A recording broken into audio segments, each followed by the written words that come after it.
Kale, assalamu alaikum warahmatullahi wabarakatuh. Very good morning, afternoon, evening. Of course, ya video ejjo kubira ngate kutukira ko simanyi Fahad Pro yoga kunonyeza oga kutusako agwatama nchi kigenda mu maaso wano. Mbera onyo kubira ngate kunonyeza episode kubira ngate bigwa mu gwanga lya Uganda sako bwe gwanga rega video bojifuna atera ke ekigalo she yalingirako abala wansi wa boxi okirira nawe mu conversation nobera ngate osula endoza yo ensonga netubira ngate tuzimumonyamuko wano na wali mpola mpola ensonga ezikyali mu diro omuzanyi wa rugby Amanyi Gyeyatidwa mu mob justice oluvanyuma kubera ngate munage bategeeza enti ono ne badali mu kubera ngate agesa ko kubera ngate anya kulobusawo era kyazekawo abatuze ku kubera ngate bamukuba akuba kubera ngate ava mu bulamu bw'ensi eno mu bintu ebitategerekeka ensonga ze zikute wansi ne waggulu era nga njakala kubera ngate ku update ku biki biba biguddewo era nga sawa eno njagala kubera ngate kutuusa ku biki ebiri wakadde kano atongere kubera ngate tumanye ensonga nga buzino kubera ngate zitambula side zeyo tulabutuzikalira na kutegeeza wansi jagenda obera ngate osulawo endowooza ngo maze kubera ngate owuliriza shekasha musomo wadwa wali nnyo kubera ngate akola kogowe na wena alina ensonga eziganya kubera tezera mbula mwaja kola kunkozesa amanyi ageddwa ku namba z'essimu eziyita wansi ku stickers zibeera nga tokupulako buli kimu trust me kijja kubera ngate kikutambulira bulungi nnyo malidadi sana katulabe biki ebiriwo akade kano ku nsonga za SYDNEY Gogonya Gyeyatidwa mu mob justice tembaawo emunyenye y'eggwanga emunyenye y'eggwanga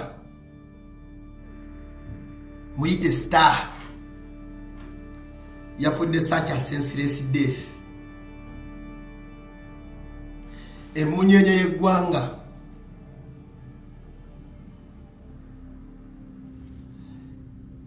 SYDNEY enfa gye yafuddemu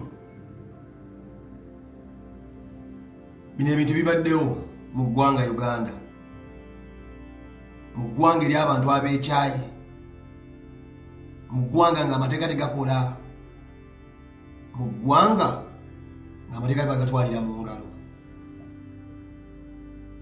kyekyaleetera abantu okutuuka wano okwekyawa ennyo osobola osanga omubbi n'omuloopa ne bamusiba ng'olowooza munnange nno gy'omuloopi ogenda funa obwenkanya. Abantu bangi baloopye abantu babatwala mu makomera n'omuloopa leero enja n'omusanga ku street. Naye nga bamukuterekedde buterekezi otambula oveewo bamuyimbule nga bawadde ku ssente. Tulina abantu bangi abassi bali bweru, abakwata abaana bali bweru, abalyake bali bweru, abalabbayi bali bweru. Tulina abantu bangi betumanyi abazibe ebikolobero nga bakoseza kye bayita manikayi ne bataayaaya. Lwaki bataayaaya? The judicial system mu Uganda is decayed. Eyakuyimbira oluyimba luli nti omwavu tasinga musango teyali musiru. Kati naawe bwe kituuka ku bantu nga balina gye basuubira okufuna obwenkanya ne n'ababakosa ne bejjeerera olw'okuba balina bye bamanyi oba bakosezza ssente, kireetera omunnayuganda okulowooza tewali gy'ogenda funa bwenkanya, nti obwenkanya ffe tulina okubwetuusaako tutya. Anti omusajja abbi akasimu tomutwala ku poliisi, bwaba omutwala ku poliisi ajja kwejjeerera nti naye okola otya mumize omuso, mukuba epeeva, mukuba akatayimbwa, kuba poliisi ejja kumutaa. Katuli mu nsi nga twekyaye nnyo, tufuuse ensolo. Abasajja batufuze bubi nnyo, kati buli munnayuganda yafuuka ensolo eri munne. Sona muvubuka oyo yankwasiza ennaku, mbadde simumanyi. Munyenye, kale imagine munyenye star ne baamukubye bamuteebereza okuba mbunanya kudda akasawo nga n'abamukuba tebamulaba n'akasawo, tebalina kizibu kye bamusanze nakyo. naye bamukubye yakedde ku makya ngali nesubi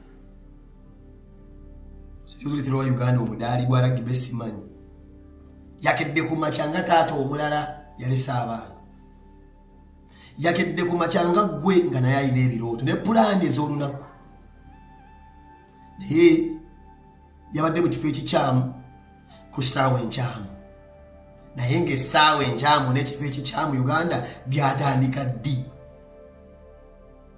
naye fuga bbi obusungu abantu gye bwe balina eri gavumenti n'abantu bannaabwe twafuuka ngo ndabye akatambi ng'omusajja atta munne Mukatona mugulu amukubisizza ekisiki ky'oluku ng'omusajja ali wali lifeless ng'ayagala kwerwanako teri amulwambako nti obona tumumanyi omusajja ataayi bamussa ataawa ninga kanyama wa ggwanga manya munyenye ya ggwanga star rugby star Uganda rugby star bamusirwa mu justice bamumiziza omusu abavuzi ba boda kati waliwo n'enzibe endala gye sitategeera ennaku zino ababbi bakozesa abakazi era mwegendereze nnyo kuba omukazi ennaku zino yatambula n'ababbi ababbi bakoze kati bakazi waliwo etteeke mu Uganda kasita omukazi akuba enduulu nti omubbi nkuddiremu omukazi yenna bw'akubanga enduulu nti omubbi wuuno toyinza kuwona nze mob justice sigikkiriza era sigyagala nali nfiiddwako omukwano gwange lwa mob batuva mu kilabu sirika edda mukwano ffe bali bamuyita Sunday Silver naye Sunday yafa bubi nnyo Sunday bambi ng'agenda alinnya booda talina sente za booda ng'alina okutwala omwana we ku ssomero enkeera kati bambi yalina okudduka mangu agende e Namasuba ateeka sisake ku ssomero manya akaana ke ku ssomero katuva mu ndongo talina sente za booda alinnya booda kati bambi yagala agiveeko ng'emutuusizza dduke wa booda amukubira kukubiza enduulu nti bawuna abadde anziba ku booda baakuba Sunday bamutta naye nga bamukuba ekibadde wa booda kyamukubisa enduulu nti ono wuuna abadde anziba ku booda kumbe abadde na ssente ekiro ekyo abadde adduka buddusi Sunday bamukuba n'azikira kati bwe ndaba omuntu yenna yenyigira mu mob justice bannange ekyo kye bayita omuntu kiba ku kitiibwa olaba okwata bukwasa enkoko gy'ogenda osala omutwe oba ekisolo kyonna ng'okibaaga okyagala mu ssefuliya kuba munnange enva naye olaba n'enkoko ogisala esambagala ng'olabira ddala olina obulumi naawe agisala olwo omuntu w'omuddako n'omukuba nga gw'oyagala mukuba mutta busi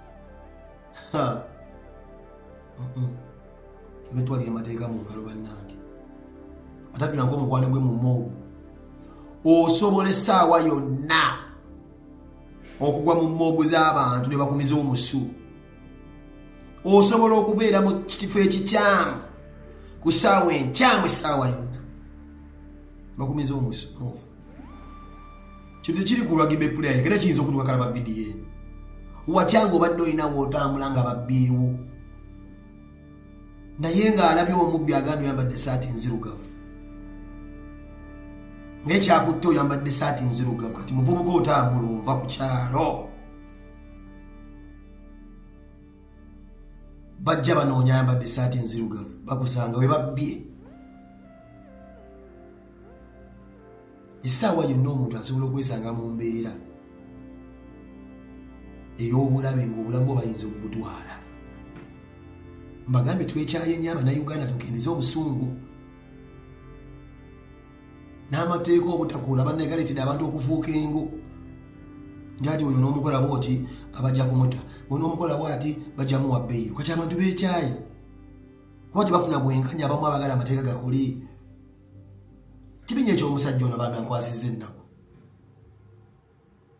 sijja naye akwata ekiti n'obuzibu n'afaaki naye ng'ayagala kitonde kye bayita omuntu kife Mumuntu tattika bannaye n'omuntu okupata n'omuntu n'omukuba omugiro mutta bwotyo. Sikuba nkola ku mubbi era siwagira. Nzikiriza mu mateeka. Was an innocent guy gwe basse. Very innocent. Twafiiriddwa nga Uganda. Nenga byabakazi byebyo wakati kuza babakazi kasita omukazi akuba endulu nti omubbi ddoboozi ly'omukazi oyinza kuwona. Aleke katiba kati ababbi gye bakozesa batambula n'abakyama. So nvubuka munnange ng'oli weegendereza entambula yo. Olwaleero badde lwo n'omusajja kusimanyi Sydney. Enkya biyinza okuba olulu naawe. Uli kubeera nga omwefaananyiriza oba omuntu gwazze anoonya. Ne bagenda bakuba bakumiza omusu. Kitalo nnyo ddala. Kikwasa ennaku, kiswaza, ate kyennyamiza. Emmunyenye gye basse. Emmunyenye gye basse.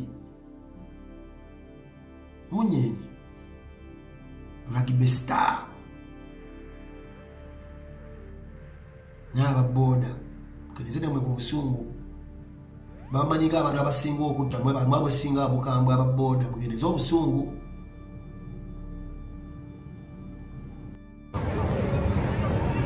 Is this one? He's there. The one that's bleeding. Yeah.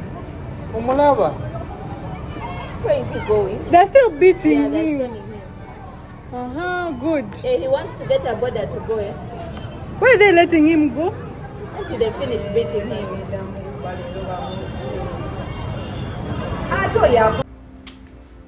Kankubuli ebintu bina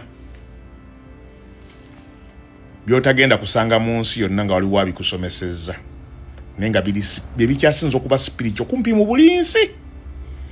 Oli waddembe obutabigoberera ne toli waddembe birinnyako kubanga mu nsi yonna y'ensibuko y'ebisiraani ekisookera ddala okuvvoola obuwangwa gy'ova. Osobola okulokoka, osobola osiraamuka, osobola otakkiririza mu byakwabya nnyimbe, tobikkiririzaamu togendayo, tobivumirira. Bw'oba ekintu tokikola waba tuuse kukola kikwabya lumbe gwe tobikola Yesu byakisamize gwe bw'obirabanga bitwale nga bwe biri tolinnyayo. Bw'oba wagenze mu kikatuula wali ebbali okola ebibyo bateekeko omusika waabwe tobivumirira. Kibi nnyo okuvumirira gy'ova. Osobola otutuuka waggulu n'otuuka ekiseera embeera n'egaana. Wali owuliddeko omuntu gwe bagamba lubaale ya muluma. Osobola okutuuka embeera n'ekutuukako nga teyeetaaga ssente, nga yeetaaga kuddayo wammwe kukola mikolo kwetonda ku bye wakola. Naye guess what? Bw'oba tolina ky'okoze munnange toba na buzibu bwonna era bisigala bye tebikuliiko. Obuzibu bigaane. Olokose ate olina by'oyagala okwokya, toyokya bintu by'abali. Lokoka byesambe byesonyiwe sitaani mwegane n'ebikolwa byo byegaane kusinziira mu ngeri gy'olabamu. Kaakati singa otuuka waggulu n'olemererwa obulamu ne butabuka ogenda binoonya biwayo ky'obizzeewo oba tewabikwatako weetonda bwetonze nodda. Sikutiisa naye nkugamba mazima y'emu ku nsibuko y'ebisiraani mu nsi muno. Ne bw'olirinnya ennyonyi ojja kutuuka ebula ebintu bitabuka era ggwali taliddaadde n'ekikumi. Gwe tolijja kuva mu misango, gwe tojja kuva mu makomera.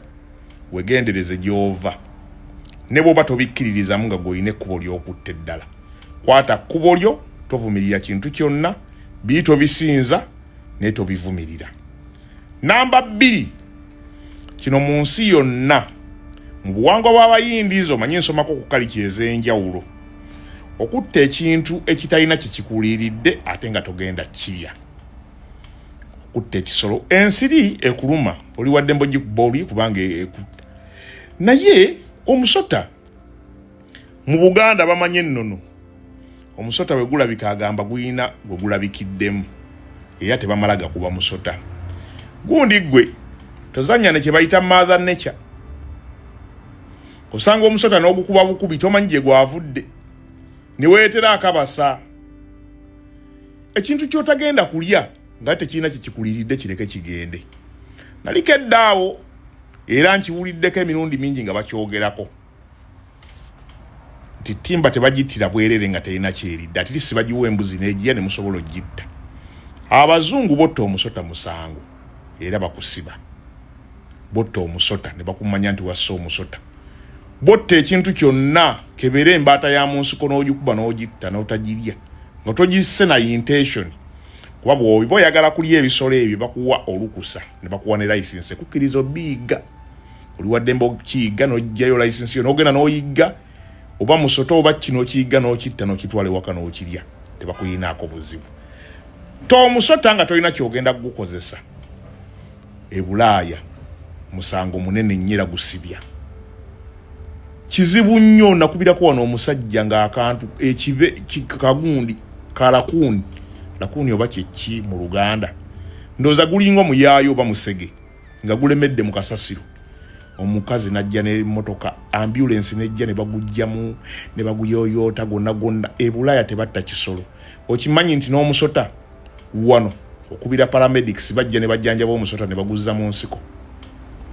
bw'oba tolina kintu kyogenda kulya tokitta kireke kigende kasa kibeera nga tekiri mu nnyumba nti kikugire gulawo olujja okifubutule kiveemu kikuviire mu nnyumba kyabulabe nnyo okutta ekintu kyotagenda kulya musota g'osanze mu nnyumba ebiseera ebisinga tegujja gukka genda obuuze ku nnono omanyi kibi nnyo obutagoberera gy'ova n'ebiri by'okkiririzaamu tomanyi gye byava nkubuulira mazima ojja gutta obulamu bukyuke osabe essaala nga tewali kikyuka jjukira omuntu omutuufu yalikoza atya ebintu bino byeggamba tobisinza naye tobirinnyirira kubanga bireeta ekisiraani sinakindi osobola okinoonya okijjewo nga tokyasobola kukizza. Namba 3 okusiibya ekisolo enjala ng'ate gw'okirinako obuvunaanyizibwa. Tubeera wano n'ogula enkoko ya Idi, enkoko ne bw'oba ogenda gisala nkya giwe ku mmere olwaleero. Kyabulabe nnyo genda osome ku buwangwa utegere kye butegeeza. Embuzi ne bw'oba ogenda girya ku Idi egenda kubeerawo ennaku 2 ogiguze Idi ya 26 ogiguze 23 ezo ennaku oyina giwe emmere. Oyina giwe ebikuta n'erya wadde ogenda gisala. Enkoko gy'onaalya olw'eggulo ku makya oyina giwe emmere. Tokkirizibwa kulumya kisolo njala. E Bulaaya bakusiba naye wano mu nsi y'emyoyo era kigenda kusiba. Weewale nnyo kusibya ebisolo enjala. Ebyo ebintu Katonda yabitonda olw'ensonga. Ojja kuddaawo nze nkugamba. Genda okole risaaki ku bintu bino bye nkugamba, saagala ove wano ogambe nakutiisizza oba nkugamba bugambi ono si content nkugamba mazima. Ekirala ate nga kino kye kisinga okubeera ekikulu ennyo. Okulengeza bakadde bokwadde gwa baliisa. Maama ne taata bayinza okuba tebasobola kuba bulungi. Nokola n'ofunamu kasente wadde gwa baliisa go basasulira basula ennyumba basula mu yiyo go bagulidde emmotoka go bajjanjaba go bagulira emmere. Toyina right kuboggolera mukaddewo wadde go ogula emmere gy'alya. Oli wadde mba obutagigula si kuba si buvunaanyizibwa bwo. Era si buvunaanyizibwa bwa muntu yenna kugamba nti mukadde ogoyina okumulabirira. Kikkakatako bukakasi si buvunaanyizibwa bwo. Era mu bazungu bo abaana taata oyina okuba nga watereka ssente zo. Bw'oba osazeewo bayambanga gwe nga weetumye tobavoola. Toyimirira eri kuba maama wo gw'omuliisa gw'omugulidde emmotoka gw'omugulidde gw'omuzimbidde akayumba mbw'oboggole. Okuboggolera mukadde wo kibi. Kyovula abantu abasinga mufuna ssente n'ozifuna ne wayitayo ebbanga ttini ne ziggwawo ne zikoma ku ggwe. Sente ne zikoma ku ggwe n'ofa ebintu byo byonna ne bifa. Eriyo abantu ng'alina ekipalinga ne bw'ali kuwa ssente tolina ky'olizikola mu ssente zaabwe enkolimbire era zikoma ku bbo. N'ogaggawayo n'ofuna ssente ne wayita ebbanga nga tolina nsobi n'emu gye wakola. Tewali mu bwenzi, tewakwana bakazi bangi, tewazannyanga zala, buli kimu kyonna kye bagamba ekigira. Ng'onaakuuma ebintu eby'ennono. Naddala bye tufuna ebiri spiritual nti ssente kubanga obugagga nabwo buli spiritual. Si buli muntu akola nti afuna ssente. Olowooza buli makanika alina galagi. Kusaasidde. Nze njagala kugamba nga ali mu mulimu gw'omu mutwe. Ffe tulina olunaku lutuzuukuka emmotoka ne bagikuleetera nga togirabangako. N'otunula butunuzi muyingi ni bw'oti omutima ne gukubagula kwatako wano n'otuukira ku bulwadde mu ddakiika aga. ng'obulwadde obumaze n'okule. Abalungi abatuwuliriza era abatulaba olunaku olwaleero tukyaddeko ewa Sheikh Asiraf Dembe. Sebo nsanyusa okubalaba. Amannya agange nze Sheikh Asiraf Dembe akola ku bizibu by'enjawulo. Omuntu singa aba alina ebirwadde musomereddwa tumuwa amazzi ga lukuya nga bw'obadde ogalaba tugenda abantu ku kyoto ne twokya emizimu emibi egibabaamu n'okulomba edduwa. Abantu singa abeera ng'ali wano atuuse sobola okumulombera edduwa ne waba atatuuse nga mpadde amannya ge naye ng'ali wala. Neetaase ennamba yange yeeno eri 07 01 76 37 11. Nammwe bannyinaffe abali ebweru oyagala okuba nti oyagala okulombera ku dduwa ng'olina ebizibu viza zibuze amaka gakolongotana sente zikola zimpita mu ngalo ojja kumpeereza ekifaananyi kyo n'amannya go ebyo byokka bijja kummala nja kukulombera edduwa ojja kutereera. Olunaku olusembayo mu mwezi mba n'edduwa eyawamu ffenna n'abalwadde bange abakadde n'abapya. Salaamu alaikum warahmatullahi wabarakatuh.